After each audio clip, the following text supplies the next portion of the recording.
नमस्ते। चलिए सीधे चलते हैं एक युद्ध के मैदान में। सोचिए, चारों तरफ हलचल है, दो सेनाएं आमने सामने खड़ी हैं, पर जो असली लड़ाई है वो तलवारों और तीरों से नहीं, बल्कि एक योद्धा के दिल और दिमाग में लड़ी जा रही है।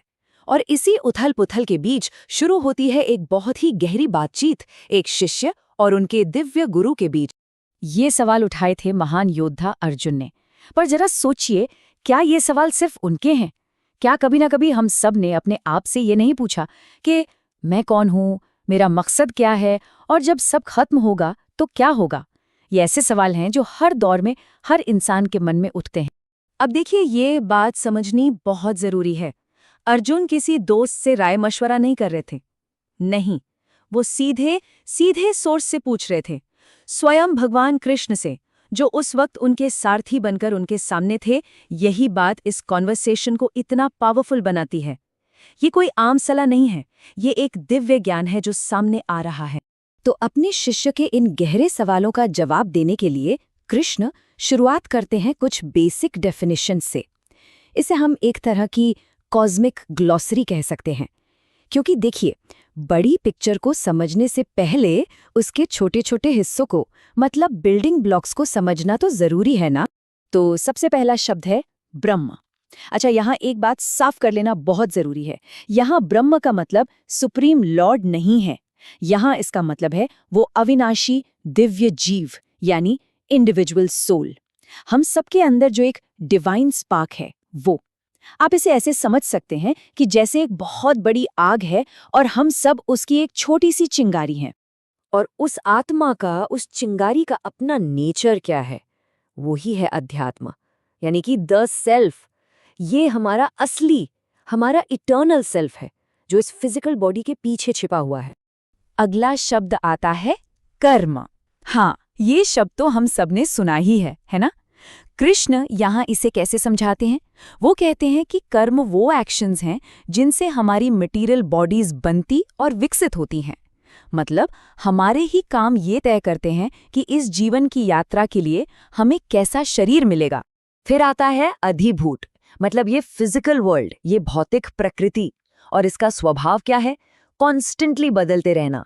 ये परमानेंट नहीं है, आज है कल नहीं, बिल्कुल एक लहर की तरह जो उठती है और फिर गायब हो जाती है। और इस ग्लॉसरी का आखिरी और सबसे महत्वपूर्ण शब्द अधियज्ञ, यानी कि परमात्मा, ए सुपर सोल। कृष्ण यहाँ बताते हैं कि वो खुद हर जीव के दिल में मौजूद हैं, एक साइलेंट विटनेस की तरह जो हमारे हर काम, हर सोच को देख रहे हैं। वो ही सारे यज्ञों के असली स्वामी हैं। तो इन बेसिक टर्म्स को समझने के बाद अब हम आते हैं इस पूरी चर्चा के सेंट्रल थीम पर, और वो है मौत का वो आखिरी पल। उस एक पल में हमारी चेतना, हमारी कॉन्शियसनेस की क्या स्टेट होती है। ये ही जिंदगी का असली फाइनल टेस्ट है। इस बात को बहुत ध्यान से सुनिएगा। कृष्ण कहते हैं, कोई भी व्यक्ति शरीर छोड़ते समय जिस भी अवस्था का स्मरण करता है, वो बिना किसी शक के उसी अवस्था को पाएगा। जरा सोचिए इस बात की गहराई। हमारा आखिरी थॉट, हमारा सिर्फ एक आखिरी विचार हमारी अगली पूरी एग्जिस्टेंस को तय कर देता है। इसे एक कहानी से समझते हैं। एक महान राजा थे, महाराज भरत।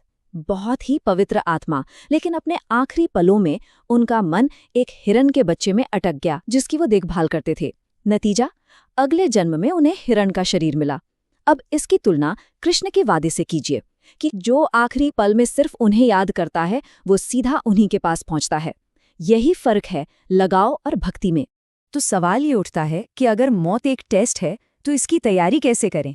कृष्ण इसका सल्यूशन भी देते हैं। वो बताते हैं कि कैसे एक ऐसी जिंदगी जी जाए जिसका केंद्र ही स्मरण हो, रिमेम्बरेंस। और देखिए, ये सल्यूशन कितना प्रैक्टिकल है। कृष्ण अर्जुन से ये नहीं कहते कि सब कुछ छोड़कर सन्यासी बन जाओ। नहीं, वो कहते हैं तुम लड़ो, अपनी ड्यूटी पूरी करो, पर इसे करते हुए बस मुझे याद रखो, अपना मन, अपनी बुद्धि मुझ में लगा कर रखो। तो ये भागने की बात नहीं है, ये जोड़ने की बात है, अपने काम को भगवान की याद से जोड़ने की। और कृष्ण एक वादा भी करते हैं। वो कहते हैं, जो मुझे हमेशा याद रखता है बिना भटके, उसके लिए मुझे पाना बहुत आसान है। कितना सिंपल है देखिए। बात बड़े बड़े रिचुअल्स की नहीं है, बात है लगातार प्यार से उन्हें याद करने की। आप इसे ऐसे भी देख सकते हैं कि भक्ति योग एक मास्टर की तरह है। एक चाबी जो सारे ताले खोल देती है।